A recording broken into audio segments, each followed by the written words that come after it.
44 and 45 today, and today people can ask questions about other sessions also in case people have missed any of them or if doubts are there.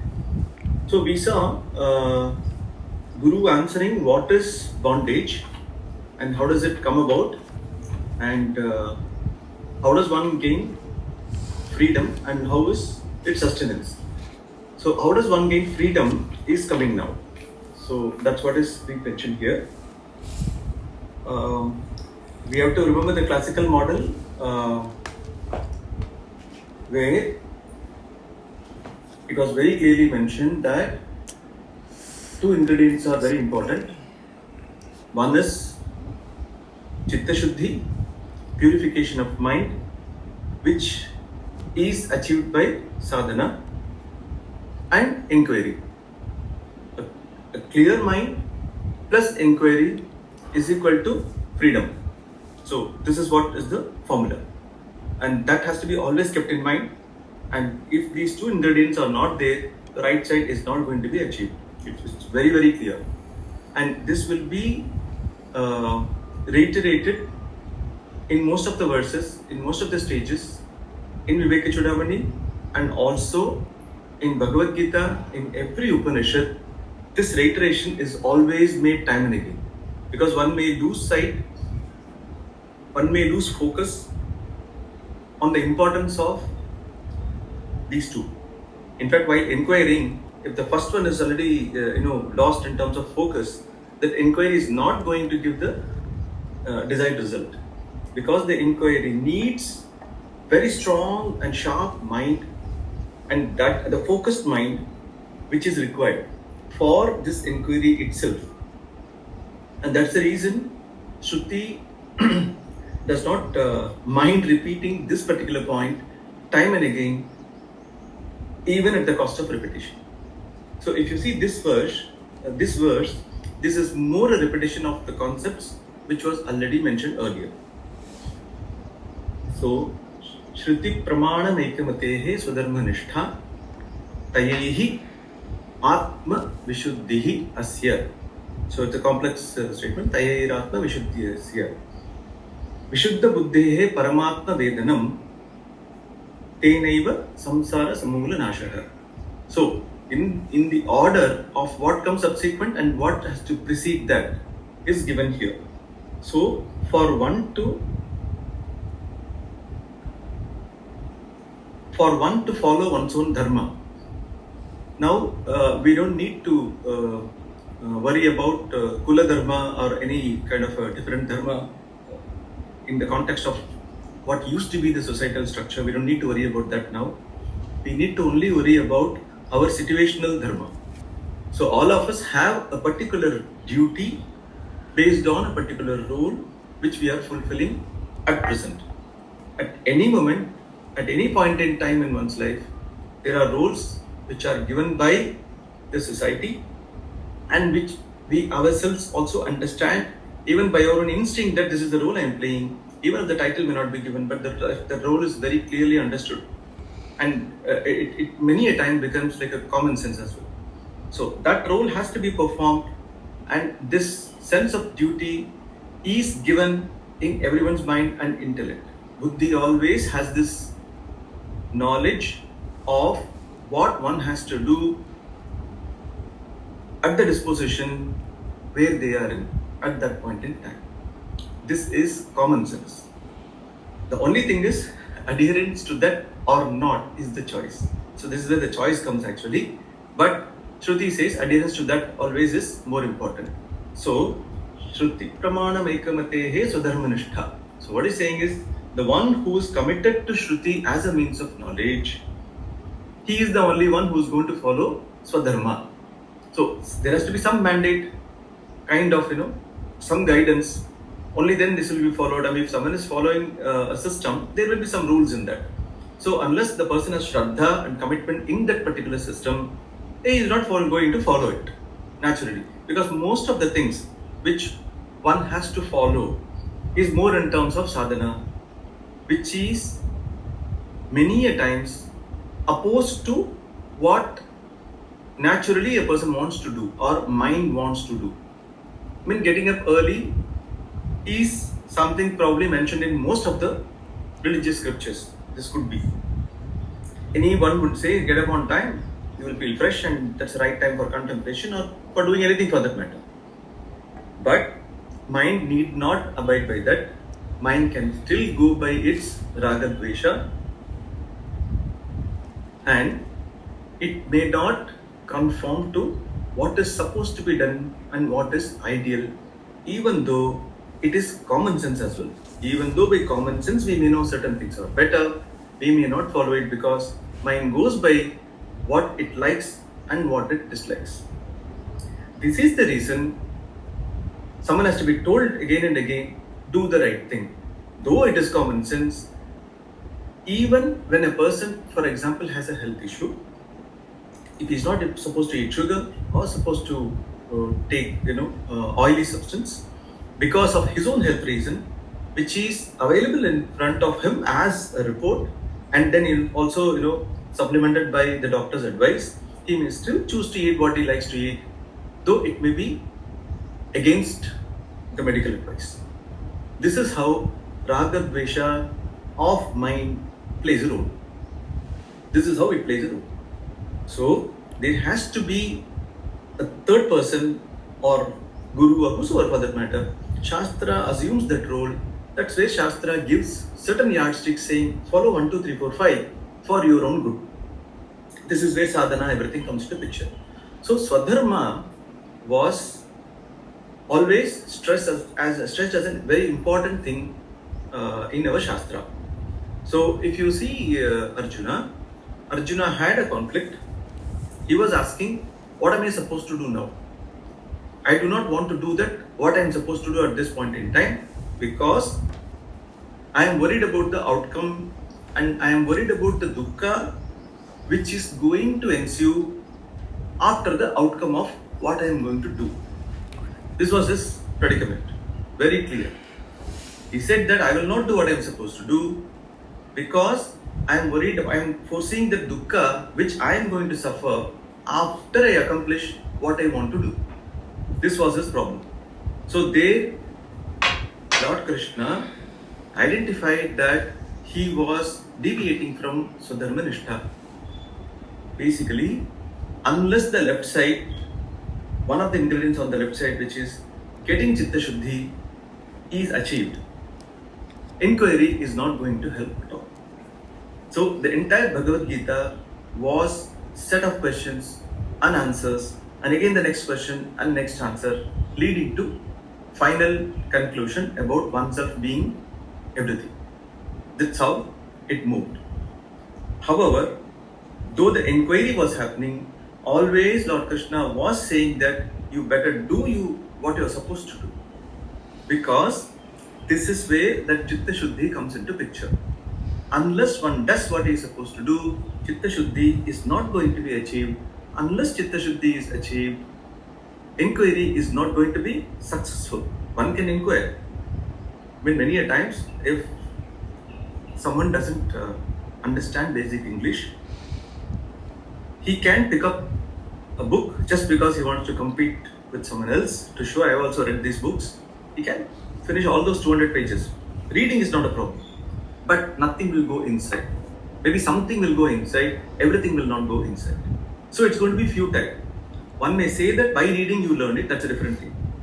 But the point is that unless the words and their meanings are not understood, a sentence is not going to make any sense. So, Chitta Shuddhi is a must and a necessary ingredient. One cannot overstep it and just get into inquiry saying, now I want to inquire and I want to achieve freedom. Many a times, it is also possible, I want to also mention that, it is also possible that one is naturally disposed and blessed with such a kind of mind, pure mind, only because of their previous birth where they have done all those samskaras. So, for us, it's a complete journey actually. We take one train today, get down, get into another train. That's all. Finally, the person whose clarity is being spoken about here, he travels with the same clarity into the next bus or next train as well.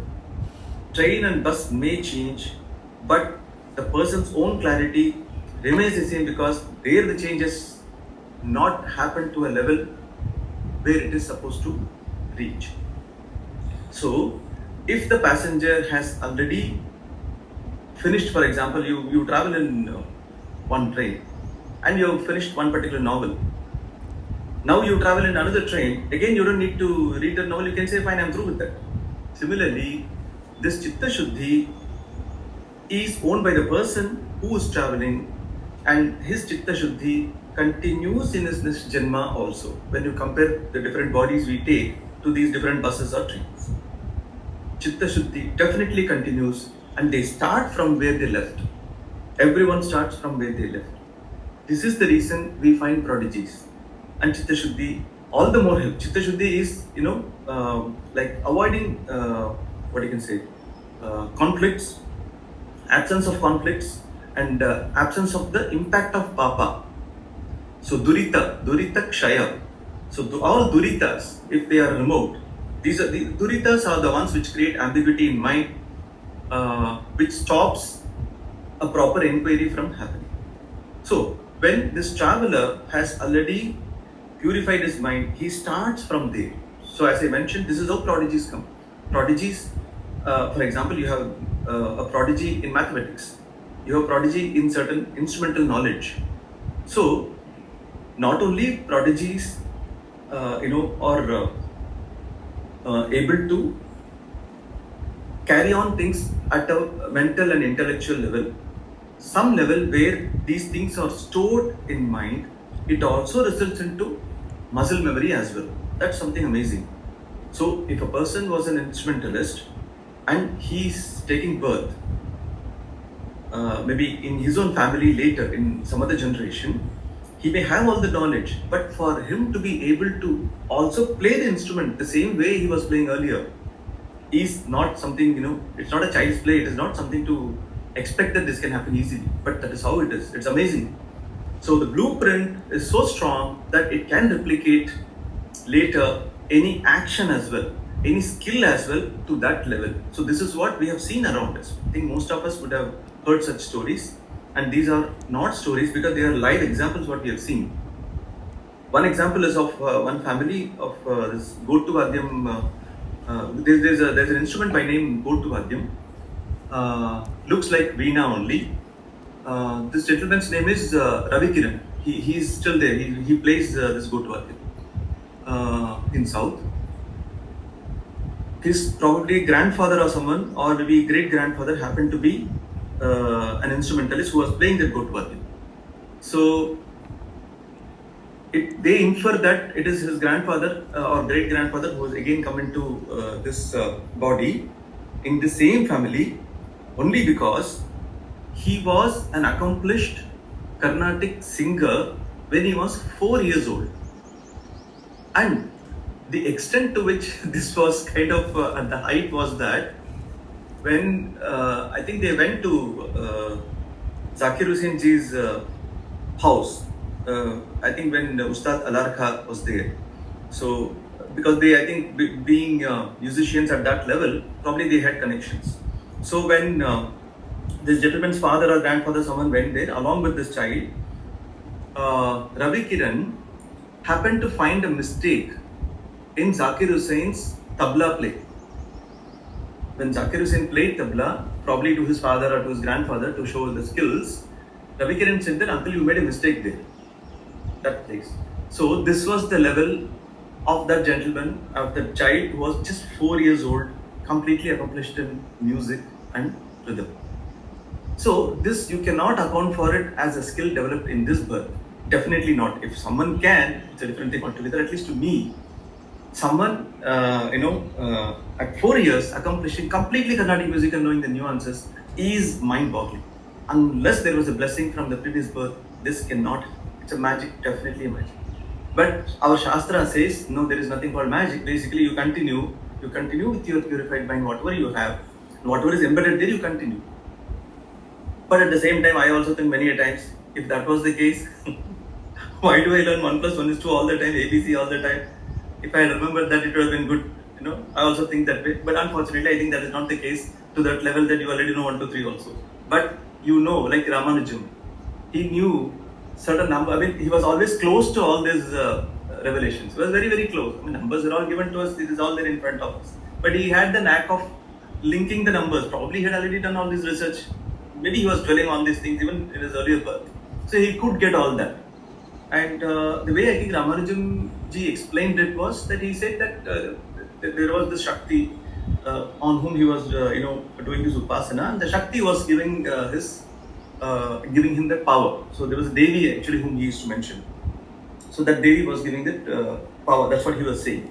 But some of these, stories, real stories, definitely has to make us think how this happens. Someone at 4 years, many a times, when someone is 4 years or 5 years only, they even enroll into starting music classes actually. And now here we are saying 4 years, someone has already accomplished. So this is how we understand that yes, something which was accomplished at that level continues.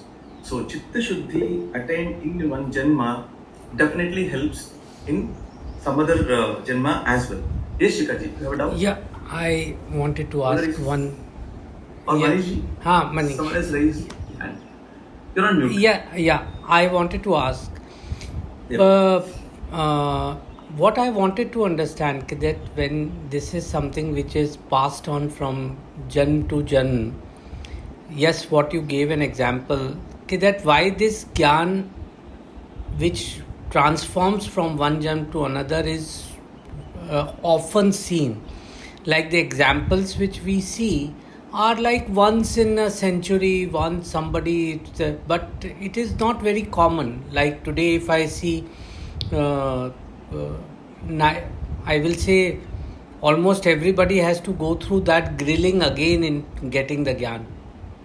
But maybe once in a, like as you explained about the Karnataka Sangeet or Ramanujan, or this is once in a century such examples come. So why this gets missed for people like us? For why there is no answer, you are right. If you ask me, I have the same question as well. I'm not able to answer that question because I just don't have that engineering knowledge for that. How is it? How it is coded? We do not really know. Only from the effect we can understand and infer cause. But if you have to know the real cause, that becomes very difficult. So this is why Shastra says, don't worry about it. And many a times Arjuna used to ask such questions. Krishna used to brush them aside. Say, forget it. Get to know who's the author and you are that author. That's all. Everything else is taken care of. Don't worry about the scheme of things. You are the author of the scheme. Get to know that. Once you reach there, all those questions will go off. So many a times Krishna drops those questions actually. But this question is definitely intriguing. But we can even think also as to why it is. See, I think many a times it's like this. In an organization, if you are asked to mention in your 20 years of service in an organization, if you have to put like the best performance, the best performing guys who created a wow kind of an experience, can you list them? So even if there were 5,000 employees, even if you have the best of the memories, you would still say the 5 guys are the most best guys I ever remember. I'm sure you will never say 4,999 guys. Never. It's always 5 or 10. Not only because that we have very less memory, because of which we are not able to remember it, and we remember only about 10 or 5. Not because of that. Even our mind categorizes. Even our Ashish, if you can just go on mute. Even our mind, when it ranks, it automatically starts ranking. That's what mind is all about. It keeps judging, it keeps ranking, it keeps categorizing. It does all these things. All the time it does this. And for all that matter, those people would not have even be the real achievers. For us, they are the real achievers. This is more important. And you can imagine if they are really, that kind of achievers, you will come to know, okay, I remember this. So if you see, from the normal curve perspective, someone probably who reaches that height, probably at that level when the threshold reaches, perhaps it continues maybe to the next one as well. Maybe there is a threshold. And this is a guess I'm telling you. Threshold may be there. and to the level that when you reach the threshold, it definitely reflects in the next one. One more question. Yes. One more question related to this. So, what I am looking at it from this, that every time Ishwar, what he has done is that in your journey of moksha, every janma you have to start from scratch. So he is making it even more difficult for reaching to a stage of moksha, because every time you take a birth, you start from again that 1 + 1 = 2, 1 ABCD. UKG, pre-KG. So maybe somebody who has already in his previous janms must have read Vedantas, and he has reached to some level. His journey doesn't start from there. He is again starting from the very scratch, and moksha becomes. No. How do you know that he already studied Vedanta and he didn't? No.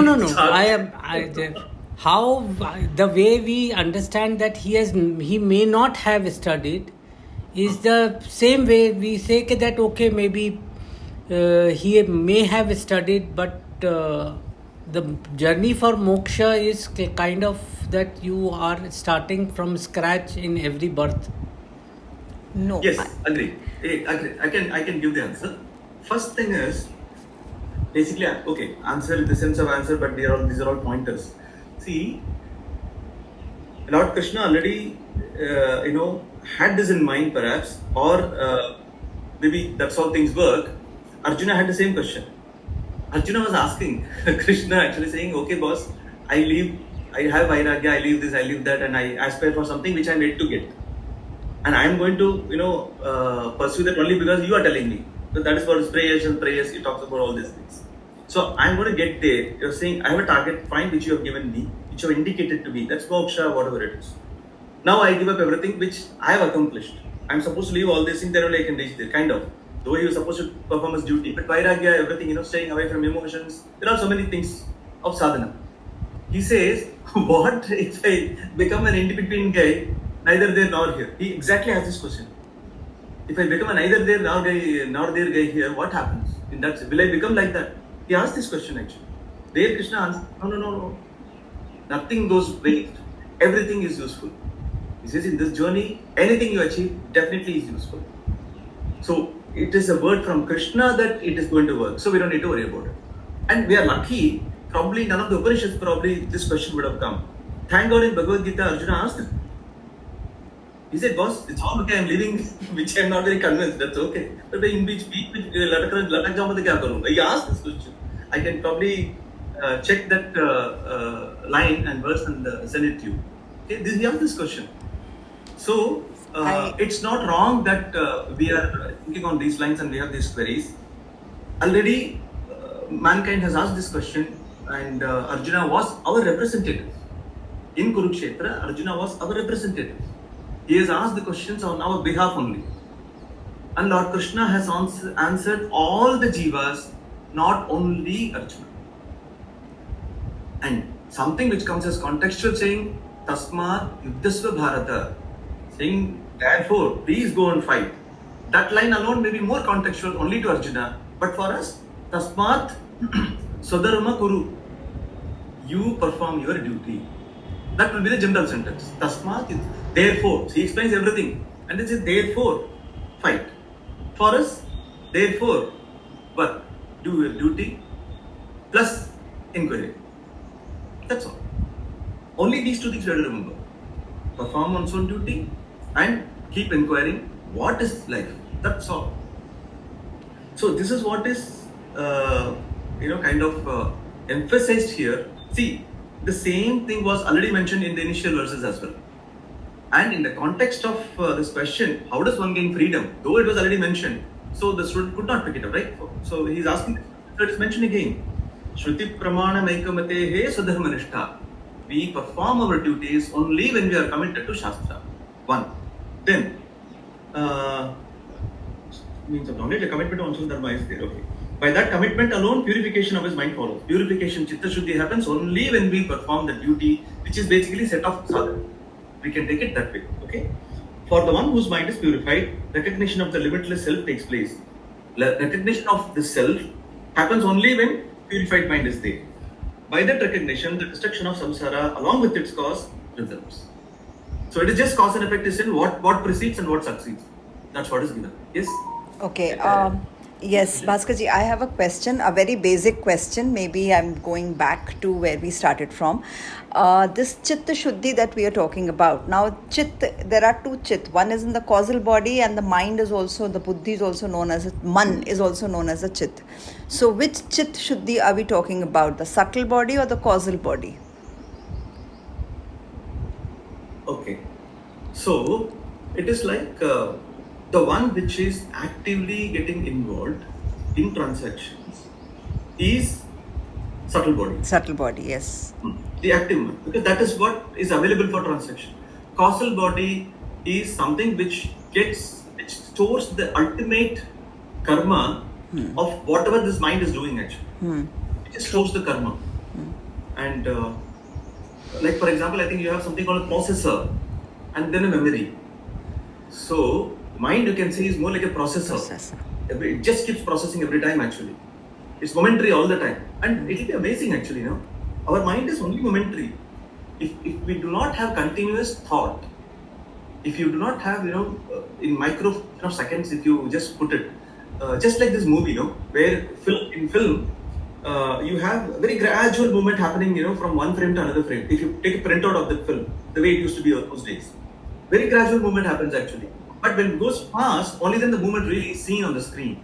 The same way, mind has only one frame at a time. I mean, if you really inquire mind, you will really wonder, oh, is this what is creating the problem for me? You will really wonder actually. It is just giving the perception of what is just in front of you or what is in your mind internally. Either from chitta, from memory it picks up, or it picks up from perception. One of these things only. But mind is fed some data either through perception or from chitta, what is in memory. It can the data also, because these are the data already available. Like, you can listen to a live song which is going on radio or TV, or you can listen to a recorded song. Mind also works that way. But given one frame, maybe a microsecond or whatever, that frame has only one set of data. Another set of data is not there in that one frame. Yes. So if you just stop that, take that snapshot and look at it, it will be only one picture, nothing will be happening. But when it picks up the next one, and it is able to make sense, oh fine, this is moving, you are then appreciating a moving world, then that is where one gets stuck and finds the reality of things in front of. Otherwise, just one picture doesn't make any reality. You will also, kind of think mind is tuchha. Is this frame going to create a problem for me? No way. Is this picture which was taken, is that going to create a problem for me in terms of jealousy, in terms of fear? Is it going to create a problem for me? No. It is just outside. Everything is just outside in terms of what they are. They cannot create a problem for me inside, but we do create problems. We do take all this, we do allow all these problems, to affect us. That's how mind is normally trained to be. The kind of survival instinct is given. That is a basic thing that is given actually. Then next level you have the psychological level, and then the intellectual. So these things keep happening. One gets completely stuck in the psychological world, wherein one has already taken everything to be real, and one has concluded one to be small, and the problem is actually real. And you can imagine, with this kind of intertwining that has happened, it's amazing that Shastra at least starts somewhere. You are supposing you see after in Gujarat, I think people will know this. After this Uttarayan, so many people fly kites. Okay, so you will see all this thread. They just pull out here, there, and then they're all like kind of a bundle. And at least in my case, I used to be a guy who used to collect all this and make better thread for my own, flying kite. Those days, this is what kids used to do this. I mean, you find some bundle of thread, you want to make it proper, and whatever is intertwined, you make it clear, and then you make a better, and then you put a knot somewhere. So this happened. But the one who's collecting such things, he will get to know कि यार कितना complex करके रखा है इसको, थोड़ा सा ठीक रहता तो निकाल लेता जल्दी. This would happen actually. So if you see, the one who's born has so much of conclusions, and Shastra has to start from there. You not even see end. At least if you see the ends, you can get to know, okay, fine, I can move them. You don't even see the start and end also. So Shastra has to address a person in that stage and start somewhere. And luckily it is able to give some kind of a idea, and it is working, and it has been working for people. That's where Shastra has the difficulty, if you ask me. I mean, the way it is intertwined, I mean, God only knows that way it is right. Shastra only knows how it has to be removed actually. So this is the reason they use the word Hridaya Granthi. In Bhagavad Gita it comes. The Hridaya Granthi is the knot of mind. And the knot of mind has to be removed to make it clear. That is what is moksha. So all that you are saying and reflecting is correct. And that's how the present situation is. But Shruti is very clear. Don't worry. There is a light at the end of the tunnel. It says very clearly you will be out of it. It's only sadhana plus inquiry. So this line, verse 44, was only reiterating all that what you have seen till now. So this classic formula has to be always remembered. Sadhana plus inquiry is equal to freedom. So how does one gain freedom? That's the reason, that's where the answer comes. Freedom is only through these two. Okay. Now I don't see any other hand. Okay. Any question by any other person now before I proceed to verse 45? Yes, Ashish, please go ahead.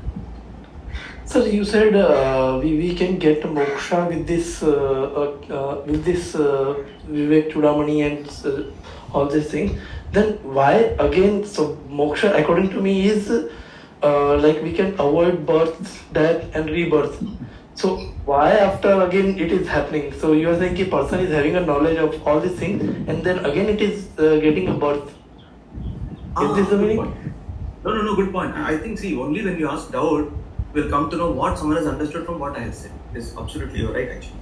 See, when we say, for example, let us take the example of, what you can say, IK.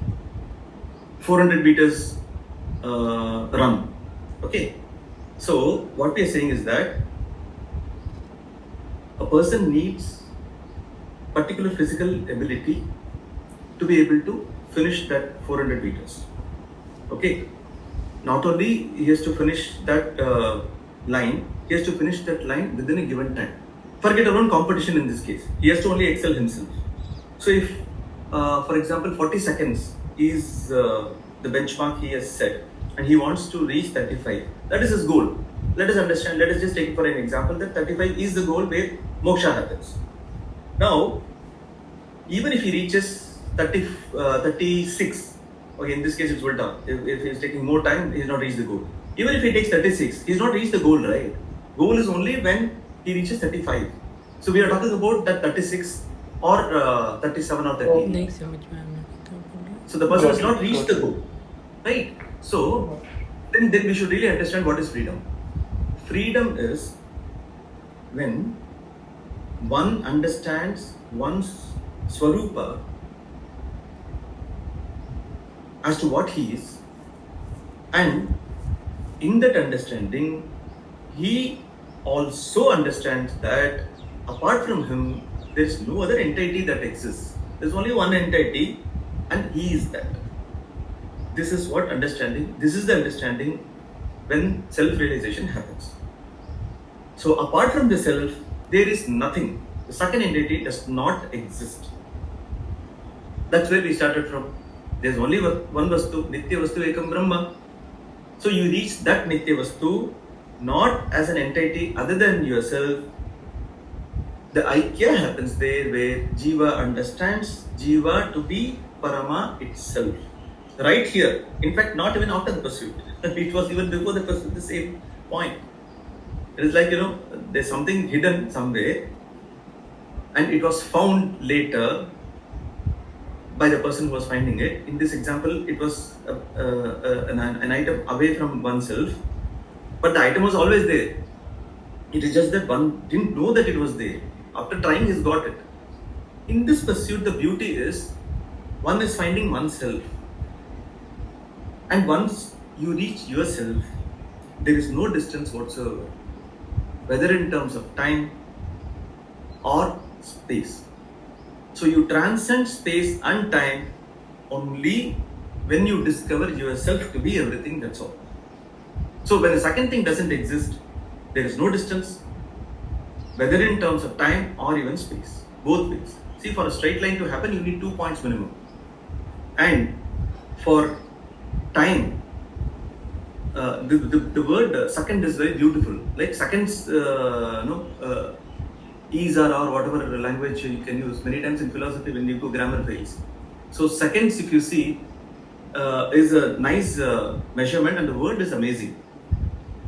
A second cannot be there. A second has no relevance unless the first was there. Correct? A second has no relevance unless the first one was there. A second is always relative to the first one. So it is a duration between two thoughts. Simple. 1, 2, 3, 4. That's all. Now we are saying that in this world, from a Swarupa, from an entity perspective, there is only one entity in which everything comes and goes. All those things which come and go, which also incidentally have an aham vritti, that I, kind of a limited I, they lose their I in this big I. There is only one I, which is oneself. Now, when a second thing doesn't exist, there is no second in terms of time second. When there is no second, you don't have minutes. When you don't have minutes, you don't have hours. So a second happens only with respect to first. And Vedanta is revealing that when it is Maya Sahita, you have all this second thing, because second thing exists. That's the reason everything is existing and everything becomes reality, so-called. However, Maya is also present in the form of Shastra, which is what we have to use. That Shastra reveals that a second thing doesn't exist. This is why this body of knowledge is called, the way this is coined, is called Advaita. Dvaita is a second thing. Advaita. This without a second, a thing without a second, is what we are understanding. This is Advaita Vedanta. That is what we are understanding. Shastra comes here and says, boss, there is nothing called second that exists. Everything that happens is in you. You are that. And you are that which can never undergo a change, which can never change. You are that ultimate, in which space and time merge. How does space and time merge? When a second thing doesn't exist, obviously there is no duration. So time is already gone. When one is everything, where is spatial distance? There is no spatial distance. So time and space are concepts.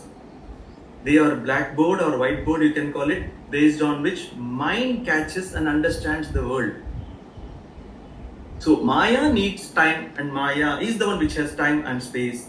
And we are all subject to Maya, that's the reason we are using that. But one has to come out of this Maya using Shastra, wherein you completely cancel this kind of validity of time and space as you progress from all this identity with this body, Shariratraya, go towards oneself, which is the witness. As this happens, automatically time and space, you will yourself say, oh, where is time, where is space? And when that happens, you will yourself say. That's what knowledge is.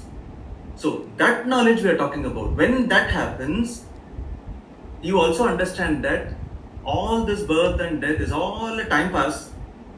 They didn't actually have any validity, but they had all the validity when we were thinking we were Alpa and not Sarva. When you understand you are Sarva, none of these things is a problem. When you are taking yourself, your identity to be Alpa, all those problems definitely were real. There is no doubt about it. So we are talking about this Sarvatva, one being everything. That is freedom. That is what is said as coming out of bondage, and that is what is said as moksha. In that understanding, only everything is resolved. In that understanding, you also understand that you were never subjected to birth. That is what is more important. You understand that as well. So, when you understand that you were never born, this can be mind-boggling. The statement is very difficult to assimilate, but that's what is a part of this understanding. That you are never born. You are that which can never undergo a change. How can you be stuck in a body like this? No way. Yes, it is because of 1, 2, 3. Shastra itself is saying 1, 2, 3 are the reasons, but forget the reason. Train yourself to understand this. Come out of this problem. And that moksha it is talking about. After which, obviously you don't worry about the rebirth because you understand that you were not born even now. You are not stuck even now. That is the understanding. That is the only way Mrityunjaya can happen.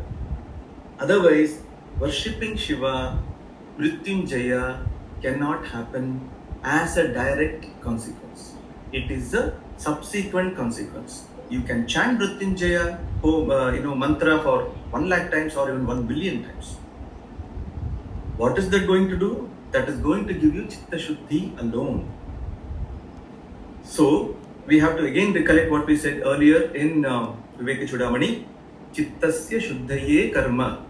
All that karma, whether it is karma yoga or upasana, anything for that matter what we do, is going to result or is going to help in us getting a purified mind, which is a necessary ingredient for inquiry, and only after inquiry, killing all the wrong notions what we have, we get the Swarupa idea of being oneself.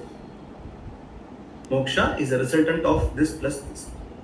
However, only doing a Havana of Mrityunjaya mantra or only doing Dhyana of Mrityunjaya mantra or chanting of Mrityunjaya mantra is not directly going to help us. But is the statement right? Chant Mrityunjaya mantra, you will get moksha. Yes, you are at least in that path. Second thing has to happen, has to occur sometime. This is where gurus, and Shastra, they come and say, boss, you have to inquire also. You cannot keep chanting only. And I said, it is not like, what you can say, something where you do this, you get this result. You achieve 5,000 crores, you get this promotion. It's not like that actually. You do this, plus you do this, and then you get. So the second thing is also very important. And in this context, I want to also talk about Mrityunjaya mantra, what it is. So, Trayambakam Yajamahe Sukantim Pushtivardhanam Urvarikam Ava Bandhanat Mrityoho Me Mamrita. Mrityoho Mukshiye Mamrita. Mam Amrita. So basically,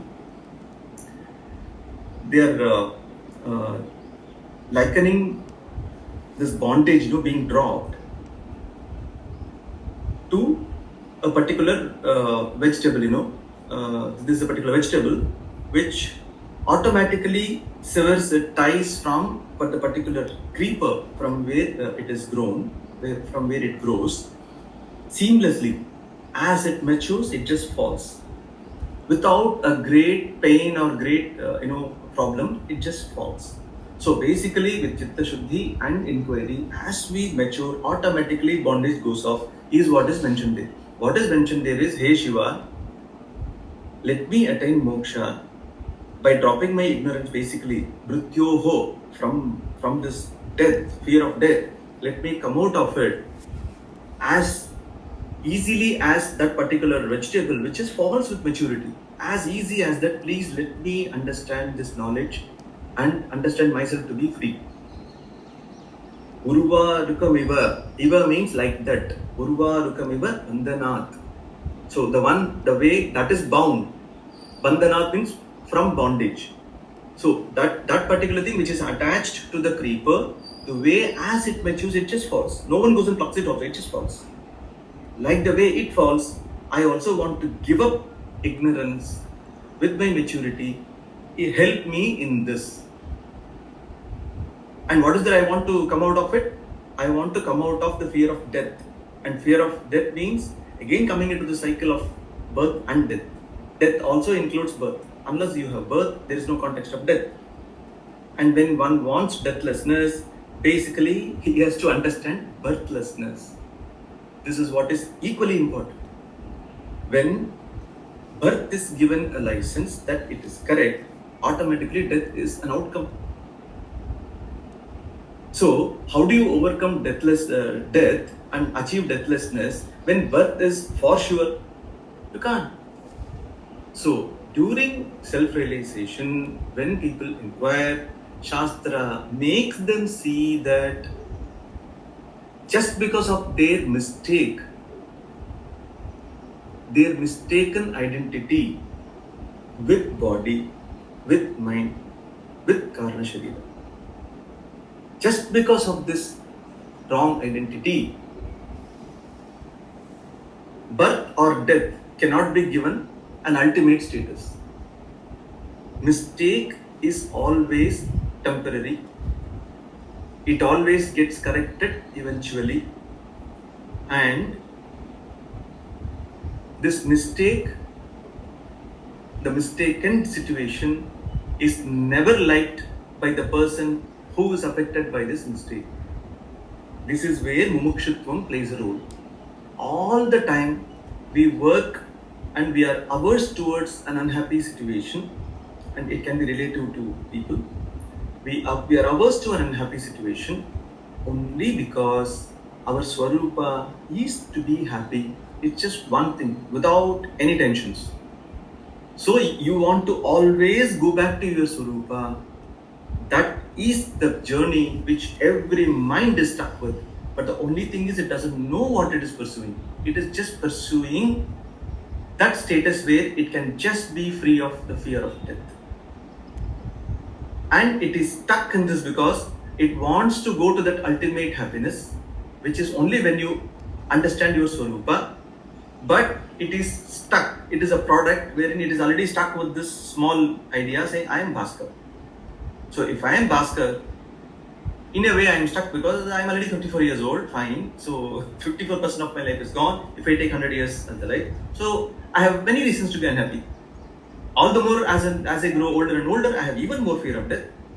There's no way I can be happy. Maybe I can postpone my fear of death when I would have been 30 years, for example. If I'm 30 years old, I can say, fine, theek hai, baad mein dekha jayega. Let me enjoy the time. So if one is stuck with this idea of birth, automatically the fear of death is going to be there. Shastra is just taking the carpet under us, saying, boss, look at this. This is where the problem is. You thought you are born and you are stuck in this small thing. Because you are identifying yourself wrongly. You are not this gross body. You are not this subtle body. You are not this causal body. Then you ask, who am I? The one who is asking who am I is you. You are that. And that thing, that's where Atma was mentioned. Stula Sukshma Karana Sharirat Vyatirikta. This I am quoting from Tattva Buddha, but similar thing is there in Vivekachudhamani also. So this the definition for Atma is Sthula Sukshma Karana Sharirat Vyatirikta. That which is apart from, beyond all these three bodies, Shariratraya, Panchakosha Atitaha. The body can also be understood in a different way as Panchakosha, which also we saw. Panchakosha Atitaha, San Avastha Traya Sakshi. It is also the witness of all the three states. So for three bodies, we have corresponding three states. Stula Sharira, you have Jagrata Avastha. Sukshma Sharira, we have Swapna Avastha. Karana Sharira, we have Sushupti Avastha. Avastha Traya Sakshi. In all these three Avastha, there is one that is the Sakshi, based on which everything else is present. Everything else is projected based on that particular thing, substratum. So, San Avastha Traya Sakshi. Okay. Then, what else? This is the positive statement now. Satchitananda Swarupaha. Though Brahman has no guna, telling mind that Brahma has no guna and you are that doesn't help. You have to tell mind in a way it can understand. So mind will understand only guna.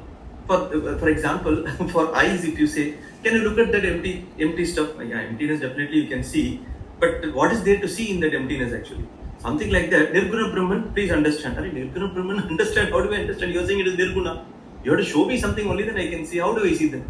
So, something has to be told. So, because of that, it is said. Not that, this Satchidananda is the guna of Brahman. No. It is only for mind's help that these words are given. Brahman is all words. It is not no words. It is all words. If you have to put the entire dictionary or entire world of words of all languages, that is Brahman. And only from the angle of words I am telling you. It's everything for that matter. So, that which is everything. For example, if if the collection of this 5 lakh words have to be given one word, that is dictionary. Similarly, the collection of totality has to be given a name, that is Brahman. So one should not ask, "Arey, ab to Brahman hai, it is Nirguna, to naam kyun diya?" So you see, it is not, it is beyond names and forms. Arey, for mind to understand, we have to still give a name. Ab kya karenge? But when cognizance happens, in cognizance you don't need words actually. Shastra leads a person to drop ignorance. When you drop ignorance, automatically Satya is already there. For example, in a whiteboard, if you take whiteboard to be the basis on which every characters come and go, characters do come and go. You don't need to achieve the whiteboard. You don't need to create the whiteboard. You have to only wipe off the characters. Whiteboard is already there. Characters come and go. Whatever you write as a topic there, A, B, C, D, small a, capital A, anything you write, big one, small one, you have all these characters there actually. Write anything for that matter. It's temporary. The next day it is all erased. What stays is only that board, whichever board you call whiteboard or blackboard, whatever you call it. So Brahman is like that, in which all this possibility is there. Every possibility is something which can keep changing. But the entire total possibility is Brahman. That's all. That entity is Brahman. Okay. Does it help to know that there is a great thing, great possibility like that? In what way does it help me? It will be like saying, okay, so Modi is very powerful. It's okay. So what? No, he commands, this, he may be getting Nobel Prize. The entire world likes him, and he can ask Trump to make some changes, Putin to make some changes. Those days, kind of opposites as well. Okay, so what? So what? That so what will always be there. What is the benefit to me? That is more important. So Brahman is everything. And then Jiva asks, "ठीक है, अभी मैं क्या करूँगी?" Then the statement says, "But that Tamasi, that Brahman which is everything, is oneself, is you. Tat Tamasi, Tat Tameva Asi. You are only that. You are that only. That's where we get the deal. Otherwise, there is no deal. You read a novel, you have read it, you enjoyed it. What is the deal? You have not become Sherlock Holmes, right? You have studied Sherlock Holmes, it's fine. I mean, you can even aspire to act as a Sherlock Holmes guy sometime, but it's okay. But it stops there. You don't become Sherlock Holmes. In this case, there is no becoming. Shastra is saying you are that. You have to only drop the non-Sherlock Holmes idea. You are already Sherlock Holmes. You are that Nitya Vastu, Shastra is pointing out. Your sense of Anityatva, because of your own conclusion that I am bound just with this boundary of this skin in the Shariratraya, just because of that notion, it says that just give up the notion, you are already the total. Just give me 1 minute, I will just open the door.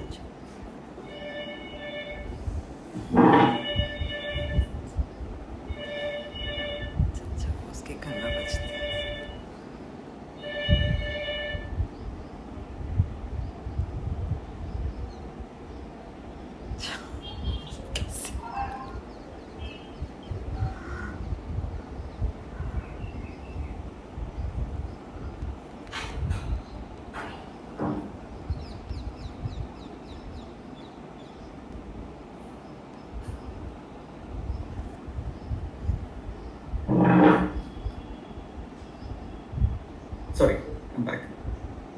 So basically, I had to give a long answer to Ashish's question because that question had a background in which that question was asked. So it's very important to clarify this actually. The idea of Vedanta is very simple. Shastra is helping us see what is the reality. And Shastra is saying you are the ultimate. So it basically, takes us through a journey and then reveals this. Because normally it is nice to have a punchline after giving a build-up. So, but many a times it's good to even tell what one can expect, because then that probably creates even more Shraddha as well. It also helps. That's the reason I thought it's important to talk about the Aikya. Aikya is more important in this pursuit. That is the objective. If we return back after the Vedanta class, just give me a minute.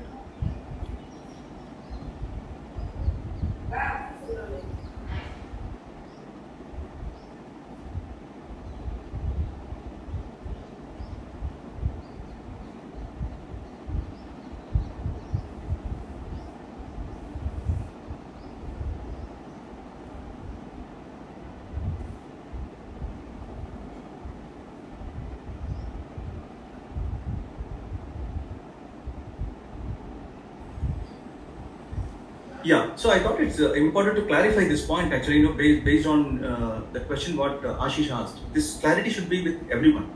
It's not like we go for Vedanta pursuit and come back as a limited being at the end of the pursuit. At the end of the pursuit, if we still come back as a limited being, it only says that some more vichara has to be done or some more sadhana has to be followed. That's all. Result definitely will be there if the sadhana is at the right level and inquiry is at the right level. Result definitely will be there. That is what Shastra is repeating all the time. This is the best thing that one should get, beyond which there is nothing to get actually. Because the entire world is oneself. So, if the entire galaxy, whatever you can imagine, is coming out of oneself, is oneself, not even coming out of, seemingly they are coming out. Is oneself. If this knowledge is ascertained, the way Lord Krishna was also teaching Arjuna, that is the deal, that is the only deal that is possible in the world. You can't get a better deal than this actually. You can't get a better deal than this. And this knowledge is available only in Vedanta. It is only in Vedanta this knowledge is there. It is not there anyway. Other systems come as close as possible, but they don't just touch this point actually. In fact, most of them even reject this point. So this is where Shastra helps us, and luckily we have had Arjuna and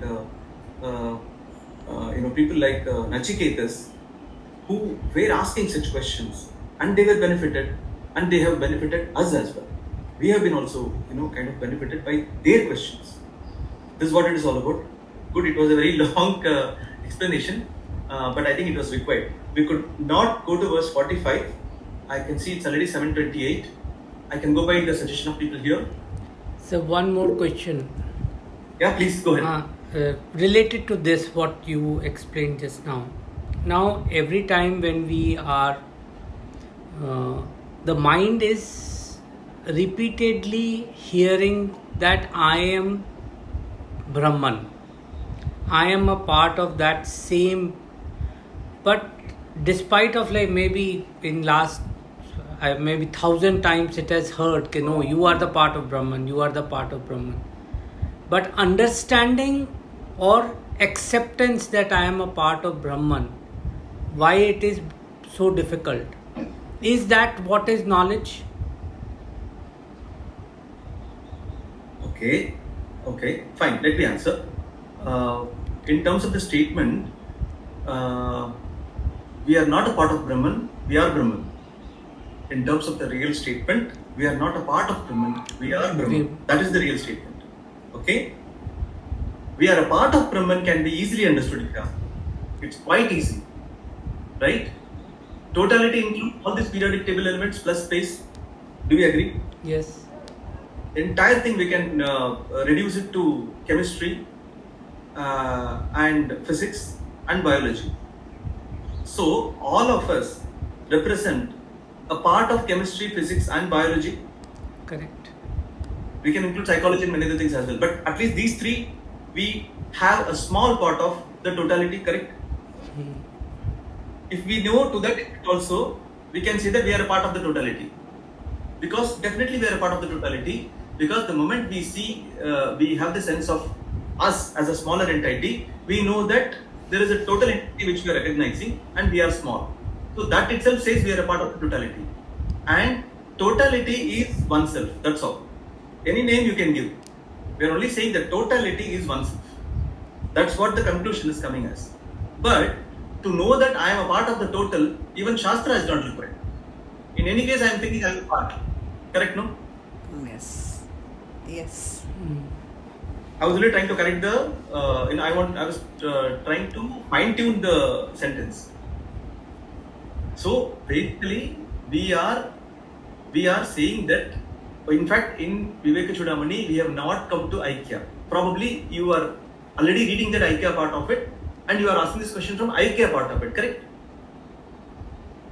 Maybe. So in Aikya sentence only, it says that Jiva is Brahman. There it says you are that actually, not even a part of that. See, for us to know we are a part of the totality, we don't need Shastra. Anyone understanding I am a part of it, because anything outside my boundary of my skill appears so big, and I have a connection towards earth and my surroundings. simply because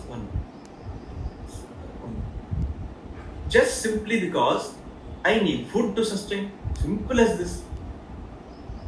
Even if I have tapas and I can survive without food, I need air. Again, I am dependent on something outside myself. Without air, definitely one cannot sustain. It's not easy.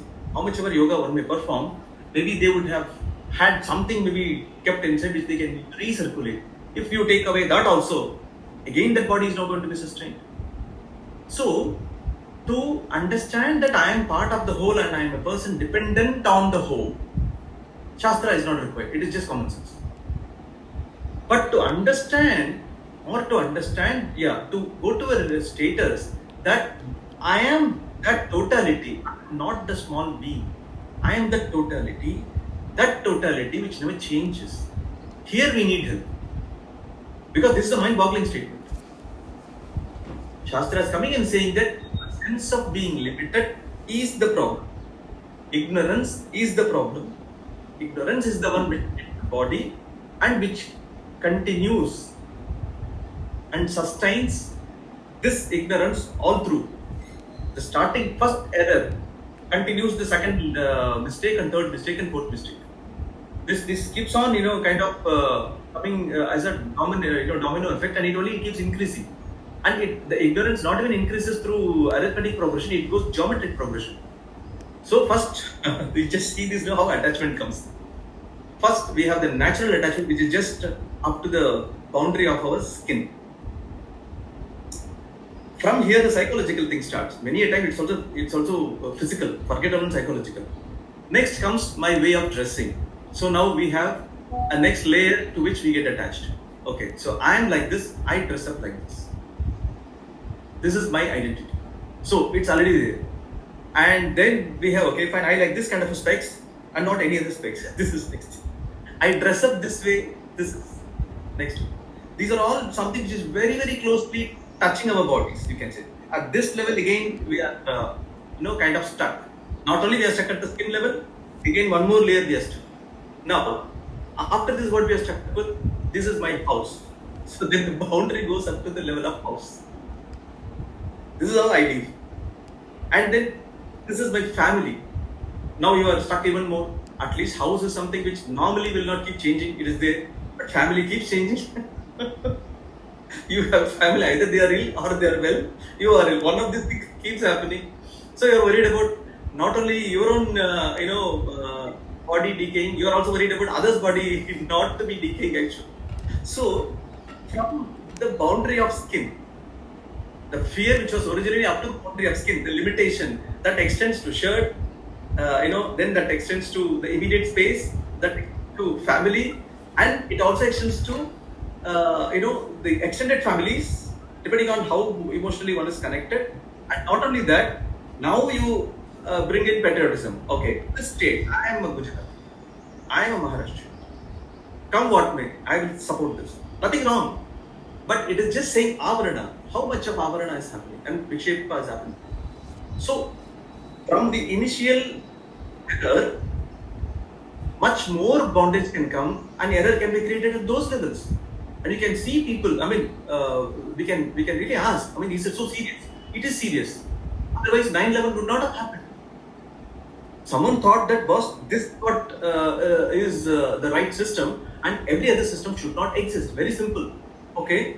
So what am I going to do? I'm going to just follow what is told to me. Okay, kill everyone who are the not that, and you go to whatever. Fine, believe, go and do it. People can become so crazy. So their identity is, this system is what I am, and every other system is other than me. So this avarana, starting from one first starting point, can become geometric progression, basically nation's pride, everything. One can be, for example, at the country level, it is, like Rashtriyavada, that is one. Okay, nothing wrong in any of these things, but it is only showing where all we can get connected at which level. And at the level of earth, you have environmentalists. And they will think about ice, kind of getting melt all the time, though they are nowhere even closer to Antarctica or Arctica. They are nowhere closer, but they are so worried about the ice melting there. See, Though physically we are not there, but the bondage can be so much. And forget about all these things. Everyone is worried about the transit of Shani in these 12 boxes. We are worried about those planets also. यार शनि को थोड़ा सा take care यार क्योंकि मेरा साढ़े साथ याद है. So if you think that way, there will be other guy saying, boss, मेरा तो छूटना चाहिए भाई, तुम्हारा इसमें आएगा तो मेरा छूटेगा. That guy will be saying, boss, he will come and stop you from praying yourself. Because if Lord hears your prayers and stops, so वो फंस जाएगा. So just see how things happen. We are worried about Shani, Jupiter, everything transiting. Also we are very worried about. Thank God we are told only about this galaxy. If the other galaxies were also a part of our Kundali, we would have been worried about those galaxies also. यार वो पता नहीं कहाँ किसे करा तो मुझे problem हो रहा है. Just imagine. So all that I'm saying is, from the level where the initial ignorance starts with this boundary as the skill, which is naturally given, you can say. But it can extend to that level. Now Shastra has to start from where? So Shastra basically says that if Shastra has to burst the bubble, it goes straight. It goes straight saying that, boss, there are only two categories in this world. There is something which always exists. Everything else other than that. If something is always existing, everything else also cannot exist at the same time, right? That's what existence is in the vision of Shastra. So that existence is what is spoken about. So if it has to burst the bubble, it has to completely distort the wrong vision which Jiva has.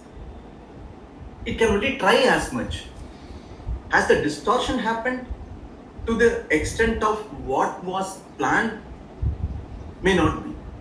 The distortion may not be that. I mean, the jolt may not be felt by Jiva as what it is being delivered by, to the extent delivered by Shastra. It may not be, but definitely there would be jolt. So, what we are saying is, all this knowledge in terms of jolt, in terms of correction of understanding, what is given by Shastra, every time in every word, in every sentence, to what extent it is correcting the problem of this gentleman or lady, whosoever is for that matter, this person, to what extent it is correcting is what is perceived by the recipient. Shastra may say anything, but if it hits almost 90%, then the wow experience is immediate. If it has only hit 10%, the wow experience is diluted. So it is not a wow experience. But if 10 builds up to 90, job done. So basically, this lack of understanding is presented as the problem, and it has enough potential to create such a big layer around, as I mentioned. That's where Shastra is going straight to the problem. Because you just do not know your identity, that you are Sarvajna. And you are coming and asking me, in fact, Shastra is very small. Compared to Brahman, Shastra is very small. Very, very small. But Shastra is big for mind, which is quite small. Shastra is very big for mind. But for self, which is everything, Shastra is a part of that self. It's a part. Maybe a minuscule part. But for mind, Shastra is too big. Because Shastra is revealing that fact to us. That's the reason Shastra is too big. But as mind warps ignorance, our identity of being mind goes off. That's where mind stops the travel at a point in time.